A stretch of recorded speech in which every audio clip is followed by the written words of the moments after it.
ئازیزانم سڵاوتان لێبێ و ئێوارەتان باش. یادی 236 ساڵەی دامەزراندنی شاری سلێمانی پیرۆزەکەین لە سەرجەم دانیشتوانی شاری سلێمانی و دەوروبەری. شاری سلێمانی شاری ڕۆشنبیری لەگەڵەوەی کە مێژوویەکی کورتی هەیە، بەڵام مێژوویەک پڕ لە جوانی، پڕ لە هونەر، پڕ لە ئەدەب. بۆم ئێوارەش ئێمە میوانداری ئازیزێکمان کردووە، ئازیزێک کە خزمەتێکی زۆری بە شاری سلێمانی و بە ئەدەب و هونەری شاری سلێمانی کردووە. ئەویش بەڕێز مامۆستا ئەنوەر قەرەداخیە کە باس لە مێژووی و هونەری شاری سلێمانی ئەکات. مامۆستا زۆر بەخێر بێت. زۆر سپاس دەکەم. سپاس بۆ ئامادەبوونی بەڕێز. خۆشحاڵین کام ئێوارە تۆ لێرەیت. لە یادی سلێمانیە وەکو باسم کرد ئەو هەموو خزمەتە جوانە بە ئەدەب و میوزیکی شاری سلێمانی کە کردوتە کە توانم بڵێم جیلێکی زۆر باشت لە باری ئەدەب و هونەرە پێگەیاندووە. شانازیە کام ئێوارەش لەگەڵمانایت و قسە و باسەکەی لەسەر مێژووی هونەری شاری سلێمانی. زۆر سوپاسانەکەم. مەڵبەتە ئەوەی کە شتێکم ئەگەر کردبێت بێگومان کردێتەوە زۆریش شتێکی زۆر کەمە لە ئازگەوری ئەم میلەتە ئەمنەتەوە. زۆر پێویستە بوو کە شتی زۆر گەورەتی بۆ بکرێت، بەس بەداخەوە باروزروفی کە میلەتە پیا ڕۆژ زۆر نەهامەتی دی، زۆر ناخۆشی دی. ئەمانە هەمووی ڕێگربوون لەوەی کەەوە ئەو شتە جوانانەیە بۆ بێتە ئەنجام. ڕاستە. مامۆستا با ئەکسەر لەوە دەست پێ بکەین، باز لە مێژووی شاری سلێمانی بکەین. لە ئێستادا چیت لە بەردەستایە بۆ مێژووی شاری سلێمانی؟ وەڵام من جارێ پیرۆزبایەکی گەرم لە ئەم یادەکەمەوە و زۆر خۆشحاڵم کە ئەم یادە بە زۆر بە فراوانی وە بەسەر بکرێتەوە لەگەڵ ئەم بارودۆخیکەوە ئێستەتیایین. ئەڵبەتە ئەم شارە ئەهێنێت زۆر زیاتری لەوە بۆ بکرێ، چونکە شارێکە ڕووناکی بەخش بووە لە بواری هونەری و ڕۆشنبیری و تەنانەت ڕامیاریدا لە کوردستاندا جێک بووە کە چاوی لەسەر بووە، چونکە شارێک بووە تازە بووە. ئەم شارە جێگەی حرەکەتێکی زۆر گەرم بووە. لەم حرەکەتە بیرروبار هاتوۆتە پێشەوە، بۆ چۆن هاتوۆتە پێشەوە، ئەوەیەکەوە ئەم شارە جوانی کەەوە ئەسایی بینین دی دروست بووە. بێگومان ئێمە گەرباز لە مێژووی ئەم شارە بکەین، ئەبێ بگەڕین بۆ کتێبخانەکانمان پێش هەموو شتێکەوە. ئەگەر کتێبخانەکانمان زۆر لاوازن بەڕاستی، ئەو دەست نووسراوانی تیانەیە یاخود ئەو نووسراوانی تیانە کەوا باس لەو مێژووە جوانە بکە، شتێکی کەم نەبێت کە لەسەر ئاسی تاکە کەسانێک کراون کە ئێستا جیلی ئێستا سوودی لێ بڵێن. بەڵام ئەوەی کەوا معلومە مێژووی ئەم شارە لە دەستپێکی مێژووی سلێمانی لەسەر دەمی بابانەکان دەستی پێ کردووە، هەتاکو ئێستا بەردەوام بووە. بە تایبەتی کاگەر ئێمە لێکینەوە سلێمانی ناوچەیەک بووە کەوا جێگەی بەیەگەشتی بازرگانی بووە لە بینی کوردستانی ڕۆژهەڵات و باکوور و ڕۆژ ئاوا و خواروی عێراق و یعنی شارەکانی بڵێن سنە و سابڵاخ و کرماشان و بۆکان و تربانە و ئەم شارانە لەم لاشەوە لە سەروی خۆیەوە باکوور چ لە دیاربەکرەوە چ لە ناوچەی لای مووسڵ و ئەو ناوە کە هاتوون بۆ ئێرە لە دەشتی هەولێرەوە بە تایبەتی هەروەها لە خواروی عێراق لە بەغا و لە شارەکانی تری خواروی عێراقا هاتوون لێرە بازرگانیی گەرمیان کردووە. لەگەڵ خۆیان ئەمانە کە هاتوون کە زۆر ماونەوە چەند شەوێک ماونەتەوە لێرە، شەوانی خۆیان وەکو ئێستا نەبوو تەلەڤیزیۆن و شت هەبێ خوانی پێ مەژغوڵکەن لە ناو خانەکانە جێگە بۆ جێگانی کەەوە تیا ئەمانە و پیانوت خان لەوێت جێگەی خۆیان ڕاخست لە وڵاقانیان لە جێکا بوو خۆشیان جێکا بنجاری وا بوو هەمویان بە یەکۆبوون لە جێکە شەوانیان گەرمە کرد بە گۆرانیتن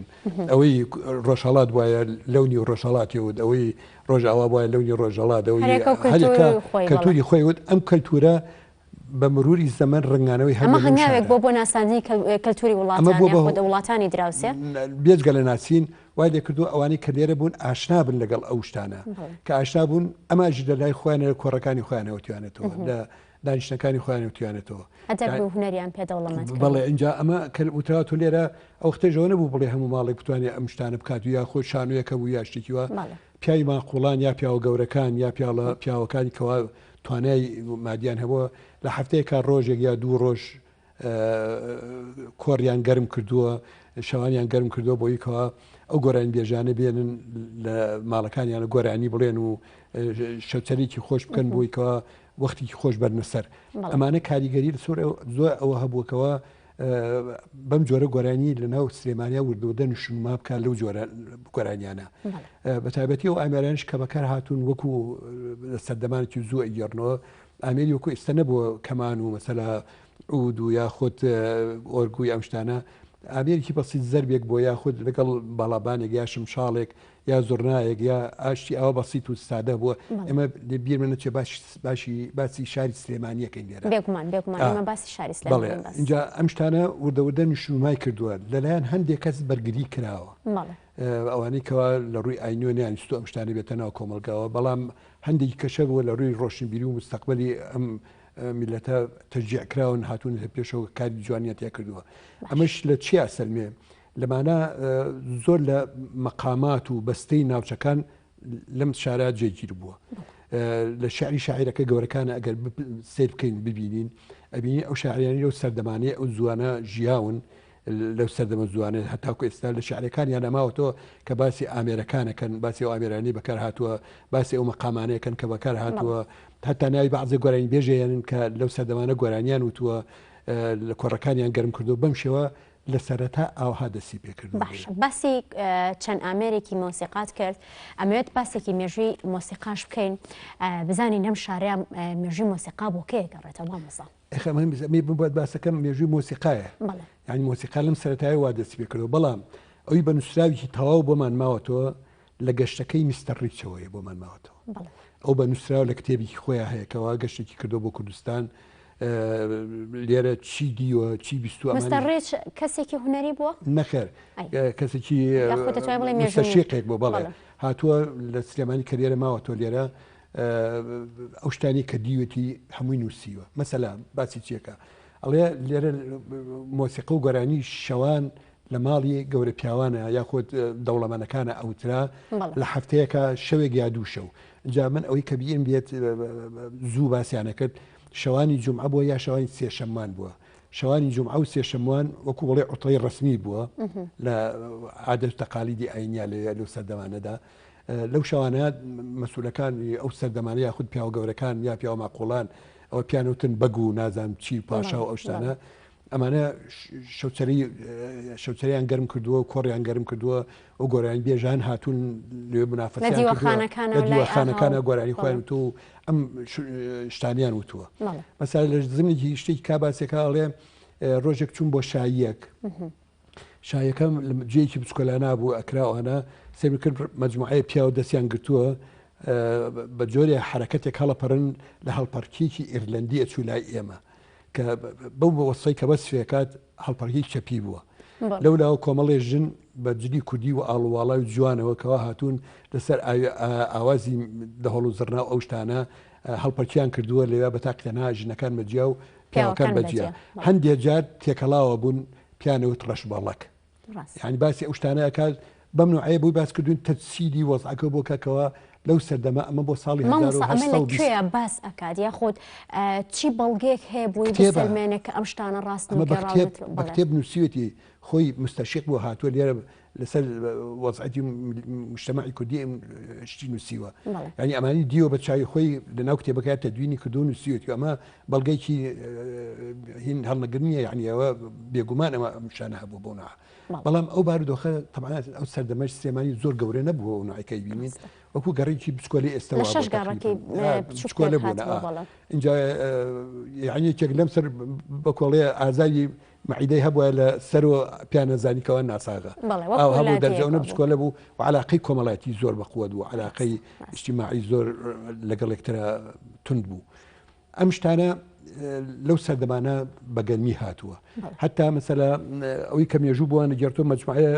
گۆرانی بێش هەبوون یاخود مەجموعە لە زۆر لەو شاعرە گەورانی کەەوە ناوی گۆرانی بێژەکانیان هێناوە مەسەلا وەکو ئەڵێ مامۆسا هیچ هونەرمەندێکی دیار هەبووە لەو سەردەمەدا ناوی هاتی بەڵام بەرەوەی کە ئەفومکە باسی ئەو هونەرمەندانە بکەین ناوڕێکی کورتمان هەیە و لەگەڵ تویا بەردەوام بەڵێ باش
شێخ ڕەزای تاڵەبانی لە شیعرێکداڵێ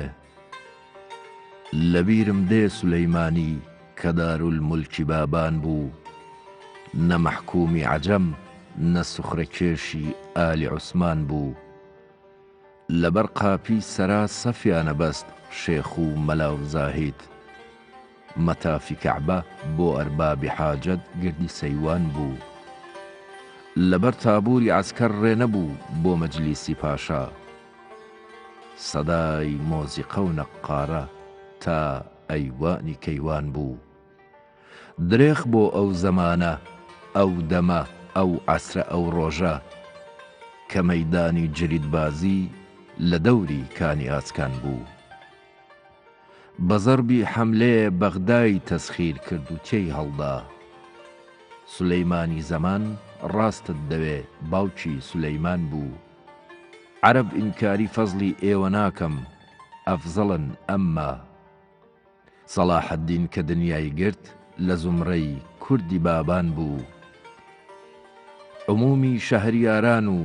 سەڵاتینی فەرەنگستان لە ڕوعبی سەتوەتی ئەو شێرەدا گشتی هەراسان بوو قبوری پڕ لە نووری ئالی بابان پڕ لە ڕەحمەت بێ کە بارانی کەفی ئیحسانیان وەک هەوری نیسان بوو کە عەبدوڵڵاه پاشا لەشکری والی سنەی شەڕ کرد ڕەزا ئەو وەختە عومری 56 تیفڵی دەبیستان بوو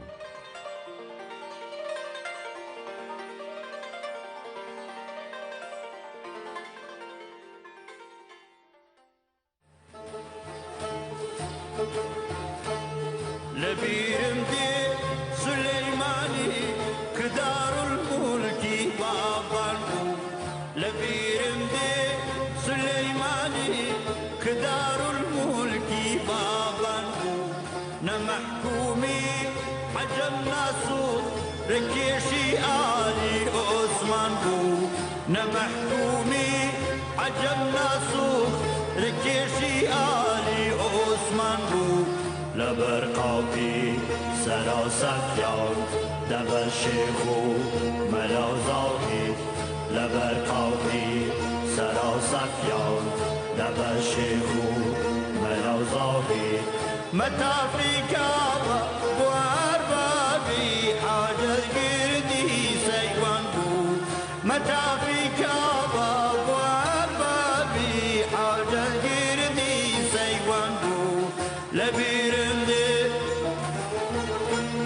لبيرم دي لبيرم دي لبيرم دي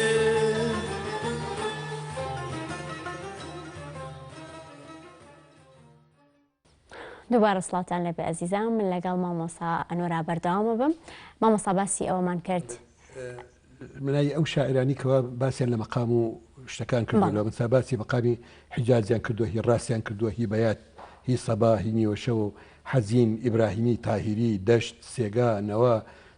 چوارگا قەزاز زۆر لە مەقامانیان باس کردووە هەروها باسییان لە هەندێک لەو ئامێرە مۆسیقانە کردووە کە ئەو سەردەمانە بەکارهێنراون وەک ئامێری مەسەلا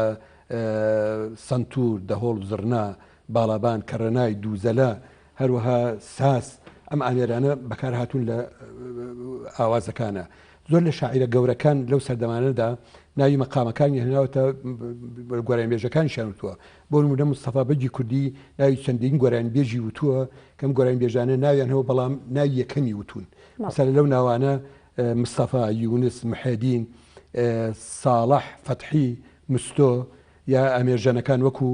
ئەلەکە ئەسعەد ئاغا زەنون ئەمانە هەر ناوانە بوون کە لەو کاتەدا بەڵێ لەو ناوانە کە لەو سەردەمانە هەبوون بەڵام هیچ زیانێت لە بابەت ژیانیان و لە سەر شتیانە بەڵام لە شعرەکانیانە هەبوو کە ئەمانە شارەزا بوون لە گۆرانیوتنەوە گۆرانیان وتووە بەسەرەوە لە مێژووی ئەدەبی کوردی علادین سوجادی باس لەوە کاکەوە ئەڵێ شاعر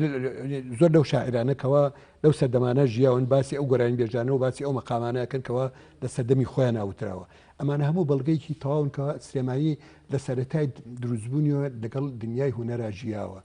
شتی و شتانی فەرامۆژ نەکردووە و سوودی لە دەور و دراوسەکەی خۆی وەرگتووە کەوا بتوانێت کەلتورێکی تازە بۆ خۆی دروستکە ژیانێکی تازە بۆ خۆی دروستکە گەرم و گوڕ کەەوە ئەمڕۆی لێ دروست بێ ڕاستە مامۆستا لە ساڵ 1940 خولێک کرایەوە پێم خۆشە بۆ خۆت باسێکی ئەو خوڵەمان بۆ بکەی بەبزانین ئەو خولە وەڵام من حەزەکەم پێش ئەو خولە باسی شتێکی کە بکەم لێ ئەگەر ئیمکان بێ مەسەلا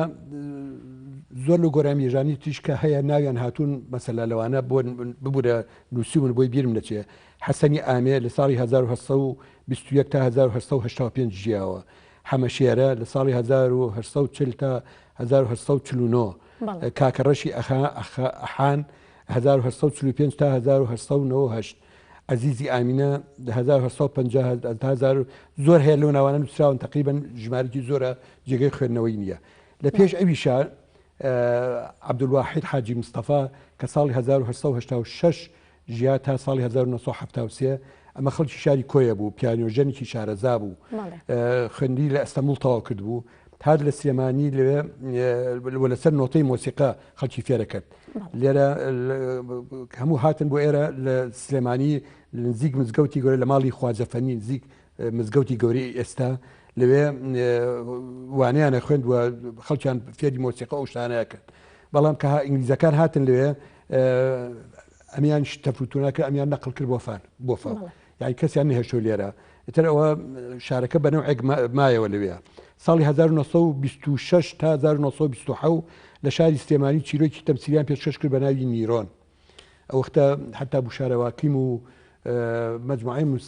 ممثلی میسریش هاتبوون لەگەڵیانە لێرە بەشدار بوون حەقی شبلی ئامادە بوو عەفیف ئەسکەندەر لێرە گۆرانی وتووە و سەردەما هەتا من ڕسمەکانیانم هەیە کە لە شیفی بەلەدیە هەڵم کردبوو لەگەڵ خۆمە ئەو سەردەمانە ئەمانە گروپێکی مۆسیقا دروست کرا لە چالاکی قوتابخانەیە کە ساڵی 1965 من لەوێ بووم زۆر لەو ئامێرانە مابوونەکەی سەردەمانێکی زۆر زوو بوون کە ئەمانە خولیان بۆ کرابووە لەو سەردەمانە لەوانەی کەوا لەو خولانە بوون مەسەلا ڕەحیم کەریم ڕەمزی قەزار جەمال مەجید جەلال مەجید فایق زێوەر ئەمانە چالاکی ئەنجام ئەدرا لەلایەنانەوە لە هەیئەتی تعلیمی مەکتەبی ئەوەلی سلێمانیەوە لەوێ گروپی مۆسیقیان دروستە کرد و ئەمانە چالاکی جوانیان پیانە لە ناو هینەکانە ئەو مناسەبەتان بەڵێ باسی دەورەکەمان کرد ماوە شتی کەژ ماوە پەلەتە بۆ دەورەکە چووکە تاریخە من لێرە مەسەلا نیشتیمان پەروارەکان ئەو وەختانە لە ناو شاعیرەکانە شعری نیشتیمان پەروەریانە و زۆشتی جوان بوو ئاوازدانەر نەبوو لەحنێکی وای بۆ دابنیە مەجبور پایانە بەردە سەر ئەو ئاوازانی کەوا لە سەردەمی خەڵک بوو کە زۆری ئاوازی تورکی بوون مەسەلا واوەتەن خەمڵیەوە وە گوڵ مەسا خوایە وەتەن ئاواکەی یا شاخی ڕەنگە و ڕەنگی گۆژە یاخود زۆر شتە بوو لەو سوودە نیشتیمانیانەی ئەو سەردەمانە ئەوترا لەو ئاوازانە شاعرەکان ئەو ئاوازانیان دەبەر بوو لەسەر ئەو نەغمی ئاوازە شعرەکانیان دانا چوە سەردەمی خەڵک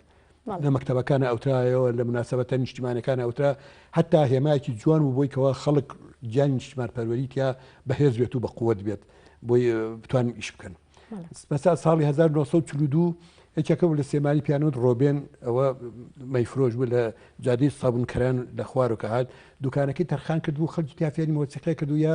دانیشتنەوەی فێربوو بوون تەمرینیانە کرد لە مناسبات وشتا لێیانها لەوێ ینی بوو بە فێرگەیکی مۆسیقە لەوێ ئەمە شتێکی نادرە لە بەجددی لە بخۆشەویستی مۆسیقالەوە اینجا دوای ئەوێتە سەر ساڵی 1940 کە جەنابە دوستی پرسیارە بکەی فەرموو باسی ئەو خولەمان کرد کە لەو ساڵەدا کرابوو ئەو خولە بۆچی بوو ئەمە لەسەر داوای حەنا پۆترۆس کە لە بەغا ئەژیا ئەمە لەوێ خولی داوایان کرد لە سێمانی خولێ بکەنەوە بۆ فێربوونی مۆسیقا مەجموعەیە لەگەڵی هاتن لەوانە جەمیل بەشیر هین لە جەمیل بەشیر بوو غانم حەداد بوو حەنا پۆترۆس خۆی بوو چەند مامۆسایکی تر بوون لەخوا ناوەکانی زۆر ئەمانە لە بەغدا هاتبوون لە سلێمانی یاعقوب یوسف ناوی هەبوو ناوی یەکێکە بوو لەوانە چەندی تۆر دەمانە زۆر لە ڕۆشنگانی ئەو سەردەمانە داخلی ئەو خولە بوون لەوانە مەسەلا کە بەژاریان کە لەوانە قادیلان بۆ ڕەحمەت بێ بەجێت ڕەشید شەماڵ سایب ڕۆبین ئۆفیک ئەوەی ڕۆبینی کەیسە باسم کرد سەرکیس کەیغام عەبدوڵڵا فەندی ڕەزای شێغوڵانی ئەحمەد زرنگ زۆری تر لەو یەنان ڕستمیان دیارە ڕەنگە من ئەوە ناسی بێتوتیانە بەڵام کەسێکی کرد بەتەمەتر لە من ڕەنگە بیان ناسێت و کێوتێنین ئەوانە ئەمانە ئیسفادیان کرد کە بە نۆتا فێری مۆسیقە بوون کە فێری نۆتا بوون وتوانیان ئیسفادی لێ بکەن لە دوای تیپی مۆسیقای مەولەوی دروست بکەن ئەمە بوو سەرەتای بۆ تیپی مۆسیقای مەولەوی تیپی مۆسیقای هونەری لە دەورەیەکەوە دەستی پێ کرد تیپی مۆسیقای مەولەوی لێ دروست بوو ئەوانی کە بەشدار بوون تایە بەڵێ باشە مامۆستاجا باسی ئەو تیپانە بکەین کە بەڕێزت ئاگاداری و کە دامەزراون بە نمونە تیپی مۆسیقای سلێمانی تیپی مۆسیقای کیژانی سلێمانی ئەگەر بۆ خۆت بە زانیاری زیاترمان لەسەر ئەوە پێ بێ وەڵا بۆ تیپی مۆسیقا باسکەم یەکێک لەو تیپانەی کە هەبوو لە پێش تیپی مۆسیقای سلێمانی تیپی مۆسیقای مەولەوی ئەوان تیپێک بوون کەەوە چاوی خەڵکیان کردەوە لە سەرەتای پەنجەکان و دەستیان کرد بەکارکردن و ئیشکردن لەوێ بەناوی تیپی مۆسیقای مەولەوی بە تایبەتی ناوەکە وەختێک وەدی کرد کە ڕۆشن لە کۆیە ئاهەنگێکیان کرد بەناوی تیپی مۆسیقای مەولەوی بڕیاریاندا گروپەکان تەقدیم بکەن ئەو ناوەیان هەڵگرت لەگەڵ خۆیانە ئەو بێ دوایە کۆمەڵی هونەر جوانەکانیش کە دروست بوو وەختی خۆی ڕۆشن چون ناو کۆمەڵە بوون بە شێوەیەکی ڕسمی لەو پێش ڕسمی نەبوون خوا لە خۆش بوو هونەرمەندی گەورە قادیدیران سەرپەرشتیەکردن و زۆر لە هونەرمەندەکانی ئەو سەردەمە وەکو مامۆستا وەلێم یۆحەنا مامۆستا نەجاتی عەبدە حاتم سەعید بەهجەت سەعادچی هادی عەمبەر هەروەها مەسەلا ئومێد مەدحەت موبارەک زۆری تر لەو ناوانە کە ئیسا ڕەنگە لە سەر دەبن بە بیاڵێڵم ئەمانە تیپی مۆسیقای مەولەویان دروست کرد و چالاکی جوانیانە کرد لەو سەردەمانەدا چالاکیەکانیان ئەوەیم لە بیرمە کە لە ساڵی سەرەتای پەنجەکانی من مناڵ بووم ئەچوون بۆ مناسبەتانە بە مناسبەتی مەعونەت الشتاویان پێوت یعنی هاوکاری زستانە بۆ فەقیر و فقەرا ئەو پارەی کۆکرا ئێرا بە جلیا بە پێداویستی ژیانیان ئەو تەلەبانی کەوا فەقیر حاڵ بوون لە مەکتەبەکانە یارمەتیانان ئەمە شتێکی جوان بکرا تا شۆڕشی چواردی تەمووسکە کرا تۆزی ئازادی فراهەم بوو ئەو کاتە تیپی مۆسیقای مەولەوی چالاکتر بوو زۆر مناسباتی ئەکرد مناسبەتەکانی هەمووی ڕۆحی نیشتمان پەروەری دروستەکرد ناو خەڵکە بۆ یەکەم جار من گوێم لە گۆرانی خۆشم ئەوێ وڵاتەکەم بوو لەوێ کە برایمی خەیات ئەیوت بە ڕەحمەت بێ و هونەرمەندە دەمخۆشە گۆرانێکی جوان و کە هەتا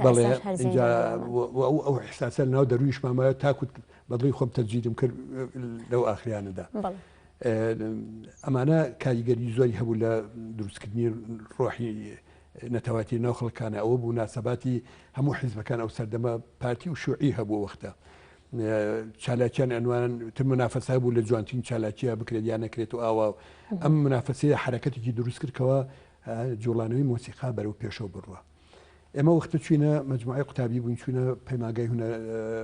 قوتابخانەی خانی مامۆستایان لێ دەرسی مۆسیقا هەبوو. طبعا لەوە پێشیش چالاکی زۆر جوانەکەرە لەناو مەکتەبەکانە. ئەو مامۆستا بەڕێزانی کەەوە ڕۆحی نیشتیمان پەروەریان تیا بوو تەلەبیان فێری سرودە نیشتیمانیەکانە کرد بەیانیان لە ڕیزە ئەیان وەستانن ئەو سرودانیانەوت تەلەبەکان ئەیانوت تۆ جاریوا هەبوو جاریوات تاقنێکیان هەڵبژات دە 12 کەس من خۆشحاڵ بوو بکە ئەو سەردەمنی چێکم لەو جەماعەتێکەوە هەڵبژێراون لە مەکتەبی فەیسەڵیە لە ڕیز ئەیان وەساین سرودەکە لەمانوت کە لێ بوو هەموو چەبڵیان لێە لە بۆ تەحیەت العالم ڕۆژانی پێنجشەممە ئەمانە کاریگەری گۆرانی عاتفی نەوتە بە هیچ جۆرێ یا گۆرانی شعبی نەوتە وەکو ئێستا بەداخەڵم یعنی ئەبوایە مناڵوا پەروەردەکرێکەوە گیانی نیشتمان پەروەری تیا بڕەوێتەوە. ئەو سرودە نیشتیمانیانی کە هەمومان ئەمانزانی لە مەکتەبەکانەوە فێرە بوون. بە هەرحاڵ ئەو وەختە لە ساڵی 1963 گروپێک دروست و بەناوی گروپی خۆشی و بەختیاری. ئەم گروپە من هێشتا تازە خەریب بوو دەرچوم لە قوتابخانەی ماوەستان من سەرپەرشتیمە کرد لەگەڵ مجموعەی برادەری عەزیزە لە ماڵی برادرێک ناوی ئەکرمی حاجی عەلی بوو زۆر جار دانیشتین لێ تەمرینمان کرد مۆسیقەمان لێە بەس نەمانەزانین بۆچی مۆسیقی ژین تەنزیلشمان کرد بۆ خۆمان بۆ خۆشی خۆمان یعنی زۆر جدیتێکمان تیا بوو. ئەمە مەسای کۆمەڵێک هەر لەو بەرهەمانەشن هەر لەو گۆرانیانن هی هونەرمەندە گەورەکانەوە کە لە ئێسادا وەفاتیان کردو لە ژیانە نەماون گوێمان لێ بێتەوە سیرێکی هەر تەنها هی دانیشتنەکانە خۆی بۆ بە تایبەت دانەنیشتۆ لەسەر مەسرح بەنمونە ڕێکۆردی کات لە دانیشتنەکانە بۆ ڕێکۆردتان کردەوە وەکو ئاو بخۆشی و دوای بڵاو بۆتەوە لە ئێستاژە هەر چێژی لێ نەمەسرح هەبووە نستۆدیۆ هەبووە ئەگەر هیچ ویستا شتێک تەجیرکە بۆیە بچای بۆ بەغا زۆر زەحمەت و هاتوچۆی بەغاژە وەختە ئەو گۆرانی بێژانی کەوا زۆر ئیلحاحیانە کرد لە خۆیان ڕۆشتن لێ بەپە لە پرۆزشتێکیان تەجیری کرد و ئەگەڕانەوە تەجیرکردنەکانیشان زۆر سادە و بەسیط بوو هی ئەو سەردەمە بوو تەنها با بڵێ. ئیتر دوای ئەوە ئەم گروپە کۆمەڵی خۆشی بەختیاری ماوەی چەند ساڵێک ئیشی کرد دوای ئەوە ئەمە داڵدەی ئێمەینا دوایەوە گروپێکمان دروست کرد بەناوی گروپی تیپی مۆسیقای هیوا. ئەم تیپە مۆسیقایە لێرە مەجموعەی زۆری لە هونەرمەندی ئەم شارە گرتەخۆ ئەو وەختەش هەر دەسو پەنجەمان بۆی گەرم بێتەوە گۆرانی ئەم کەلسوم و ئانەمانی هەنا بە نۆتە ئەمان نووسیەوە بوویکەوە بێ بە تەمرینکردن بۆمان ئەوانەمان لێە هەندێک جار لە مناسبەتی ممنوع بوو نەورۆز طبعاً کردبان بە جەنگی دارودرەخت لەناو جەژنی دارودرەختە ئێمە ئەو گۆرانیانەمانەوە یا ئەو سرودانەمانەوەت یا ئەو شتانەمانە کرد یا لە حەفلەی مەکتەبەکانە ئاهنی دایکان و باوکان و مامۆستایان و ئەمانە ئەم شتانە ئەکرا ئێمە چوین بەژاریەک بەژاریمانە کرد لەگەڵیانە هەدەفەکەمان لەوە بووکەوە خۆشەویستی مۆسیقا لەناو خەڵکا بڵاوکەینەوە لەناو تەلەبا بڵاوکەینەوە. ئەمە باش بوو بەردەوام بوو بەڵام تیپی هیواش هەر هینی نەکردین. ساڵی 1967 گروپێک لە بەغاو هاتن بۆ سلێمانی گروپی هونەری میلی ڕەشید بە سەرپەرشتی خوالێ خۆش بوو عەمیدی مەسەحی عراقی حەقی شەبلی وستیان چالاکی تەقدیم کردن لە شاری سلێمانیە. من لا بەلا بە خوالێ خۆش بوو حەقی شەبلیم وت بە عەرەبی ڕێکیک پێم وتم ئێمەش گروپێکمان هەیە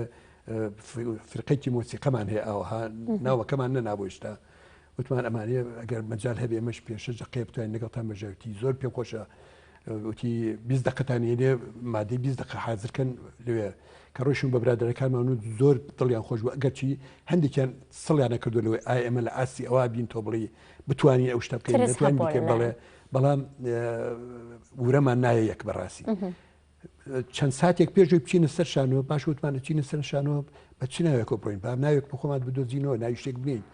ئەو وەختە هەتا وەختە ناومان تیپی مۆسیقای هیوا بوو وتمان بە ناوی هیوا ناڕۆینەوە نەوەیەکە ناوەکە بگۆڕین دێم پاش مداوەلێکی زۆر وتم کاکە ئێمە تەمسیلی هونەرمەندانی سلێمانیەکەین با ناوی بنین تیپی مۆسیقای سلێمانی و هەموو پەسەندیان کرد زۆریان پێ باش بوو بەو شێوازە دروست بووین لەوێ کە چوونە سەر مەسرح پێشوازێکی زۆر گەرممان لێکرا و عەرزێکی زۆر جوانیشمان کرد طبعا ئەوە لەوەختە هەتا کە ڕۆشتنەوە بۆ بەغا لەناو جەیدا مەتحی تیپی سلێمانیان کرد مەتحی منیانە کرد مەسەلا لەناو جەیدەکانەکەوە لە سلێمانی جوڵانیی هونەری و باش هەیە و جوانەیە و تەنانەت دوای ئەوە رادیۆ تەلەڤیزیۆن هاتن بۆ سلێمانی مقابلاتیانە کردن لەگەڵمانە مەسەلا ئێمە وەکو فرقەی مۆسیقای بەسەرکردینەوە پرسیاریان لێکردین لەسەر وەزعی هونەری لە شاری سلێمانیە چۆن و چۆنیە و چی ئەکەن و چی ئەمانە هەمووی هاندان بوون بۆ تۆش مۆسیقا گروپی زیاتر دروستکەین وەختە چونکە گەنج بووین ڕۆحی نیشتمان پەروەری چونکە لەلایەن دەسەڵاتەوە نوعچنیەک بەسەرمانەوە هەبوو چنێکی زۆر ناخۆش بووکەوە بەنعیان لێکردین ئازادی هونەری و ئازادیەکانی کەش فراهەم بەڵێ نەورۆزێکێک بوو جەژنە نیشتیمانیانە منعیان کرد بوو لێمان ئەمە بە هەموو ئێمە تعویزمان کرد تەنانەت ساڵی 1964 تیپی مۆسیقای مەولوی نەورۆزێکیان کرد لە دەی کرژە ئەو لای قسقاپانە ئەو ناوە لەو لەو مەنتیقانەوە بە منشان وتیان حەزەکەین تۆش بەشدار بی لەگەڵمانە تیپی مۆسیقای مەولوی چونکە لەگەڵیانە لە ئاخرەکانیانە بەشدار بوون لەگەڵیانە کە ڕۆشتین لەوێ مجموعەیە بەرهەمی جوانمان تەقدیم کرد لە هەڵپەرچێ و لە سرود و لە گۆرانی و ئەوانە من لەوێ یەکەم جار خوا لێ خۆش و هەواڵی گەورە مام جەلالم ناسی تەوسەی جەماعەتی کردکەوە ئەمە هونەرمەندێکی باشی لێ دەچێت ئاگاتان لێبێت و هاوکاری بکەن لەگەڵ یاوانە و لێ عەرزێکی زۆر جوانمان کرد لەوێ ئەوە یەکەم جار بوو کە خۆم امتیادیەوە لەگەڵ تیپی مۆسیقای مەولوی لەسەر جێکی عامە بتوانین ئەوە شێک تەقدیم بکەین دوایەوە کە هاتینەوە لێرە بەڕاستی تیپی مۆسیقای سلێمانیشمان کە دروست کرد پاش چەند ساڵێک تیپی نواندون و مۆسیقای سلێمانیمان دروست کرد مجموعەیە مۆسیقی لە شاری سلێمانی لەگەڵمانە ڕێکەوتینکەوە بە یەکۆ ئیجازە وەربگرین بەشێک بۆ مۆسیقە بێت و بەشێک بۆ شانۆ بێت وەک سەردەمی تیپی وەکو سەردەمی کۆمەڵی هونەر جوانەکان ئێمەش رازی بووین بەڵام پاش ساڵێک کارکردن لەگەڵا ئیشکردن و تەکنیکی ئیش گۆڕابوو لەگەڵ ئێمە ئەو بۆ ئێمە جیابووینەوە بووین بە تیپی مۆسیقای سلێمانی ئەوش وەکو تیپی نواندنی سلێمانیمانەوە ئێمە ئیجازەمان تەقدیم کرد لە ئیجازەمان بۆ هاتووە دوایە دەستمان کرد بە ئیشکردن چالاکی ئەم تیپە لە دوای بەیاننامە 11 ئازارەوە چالاک بوو زۆر لە بەغا داوەتەکراین لە شارەکانی کەوت داوەتەکراین بۆ ئەم جێگایانە ئەڕۆشتین بەپەرۆژ بوون ئەو هەموو لاکومەند بوون ئەو تاقەی کە هاتانە لە چالاکیەکانە سەرکردن ساڵی 74 کە لە شۆڕشا بوو هەر زۆربەی هونەرمەندانی شاری سلێمانی بوو کە چوون لێ تیپی مۆسیقای شۆڕشمان دروست کرد لەگەڵ هونەرمەندانی شارەکانی تر لە کۆی و لە هەولێر و لە بادینان و ئەم ناوچانە کە هاتیشینەوە بۆ ئێرە ئێمە بەردەوام بووین لە ئیشکردنە ئەو بوو تیپی مۆسیقای سلێمانی بەردەوام بوو تیپی کچانی سلێمانی دروست بوو کە سەر بە ناون ئەعدادەی کچانی سلێمانی بۆ ئەو سەردەما هونەرمەند خالی سەرکار سەرپەرشتیە کردەوە لە ڕێی چالاکی هونەریەوە دوای ئەوە بەردەوام ئیشی تیپی سلێمانی بەردەوام بوو تا ساڵی 1970 کە قاچیاتە پێشەوە ئێمە خۆمان کپ کرد تۆزێ ئەترساین لەوەی کەوا سرودێکمان پێ بڵێن یا شتێکمان پێ بڵێن چەندی جاریش ئەیانات بە شوێنمانە بۆچی هیچ ناکەن بۆچی ناتوان بکەن ئەمان زۆر بێ برادراکانمان حکایەتی زۆرە بە تەجاوزیکەن وا ڕۆشت اینجا لەو سەردەمەشا هەندێک تیپی کە دروست بوو مەسەلا تیپی جاز و تیپی هونەری میلی و بەسەر ساڵی 1970 تیپی زانکۆی سلێمانیمان دروست کرد کە تیپێک بوو حزوری جوانی هەبوو لە گۆڕەپانی کۆمەلگای کوردەوالیە تیپی میلی زانکۆمان دروست کرد هەشتێکی زۆر جوان بوو ئەوەش دەویە تیپی بابانەکان هاتە پێشەوە هەندێک تیپی تریش هاتنە پێشەوە لەو سەردەمانەدا ماشەڵڵا مامۆسام هەموو تیپەتان دروست کردووە و هێشتاش لە سەرەتای بەرنامەکەیە باسیەوەتە کرد ئەو ئەگەر شتێکمان کردبێ ماشەڵڵا تۆ ئەو هەموو ماندوو بوونەوە ئەو هەموو گروپەتان دروست کاکە میلەتە زۆر ئیشێوێ دادەگیان یعنی ئەمیلەتە تۆ خۆتی بۆ تەرخانکەی بۆ خاتینەوەی داهاتووە ینی ئەو تەسحیانە ئەبێ بیکەین ئەگەر نەکی ناتوانین بین بە هیچ ئەی بۆچی سەمە گەشتوین تام حاڵەتە لێرە چونکە لە هەموو لایەکان و هەموو شتێکمان فەرامۆش کردووە ئەبێ دڵسۆز بووین لەگەڵ ئیشەکەمانە لەگەڵ خاکەکەمانە ئەو خاکە حەقی بەسەرمانەوە هەیە چکەمە لەم خاکە لەدایک بووین ئەگەر ئێمە خزمەتی نەکەین نمەک تاڵە بین لەگەڵ یا بەخوا ینی مەفروزە بە دڵسۆزانە ئیش بکەین بە ئەمەک بین بەرامبەر ئەم خاک بێگومان بۆ هیواین کە هەمومان بە ئەمەک بین بەرامبەر خاکە بە بەرامبەر شاری سلێمانی مامۆساگیان لەبەرەوەی کاتی بەرنامەکەم تەواو بوو هەڵبەت قسەکردن لەسەر شاری ڕۆشنبیری لەسەر لایانی ئەدەب و هونەر و یەکشی خێرا پێ بڵم بۆی خێرا بەسەریا بڕۆم طبعا ئەو تیپانیش کە دروست بوون لە دوای ئەوەش تیپی لە دوای ڕاپەڕین تیپ زۆر دروست بوو بەڵام زۆری چووکە لەسەر ئەساس نەبوو هەڵوەشایە نەمایەوە لەوانێت مەسا تیپی مۆسیقای ساڵی 1969 تیپی کۆمەڵی هونەر وێژە کرا دوای ئەوە تیپی مەولەوی تازە دروست بوو دوای ئەوە لە دوای ڕاپەڕین ئۆرکێسترای سلێمانی دروست بوو گروپی کیژانی سلێمانی دروست بوو لە سەرەتای هەشتەکانە پەیمانگای هونەر جوانەکانمان دروست کرد ئەمانە هەمووی چالاکی بوون لەم شارە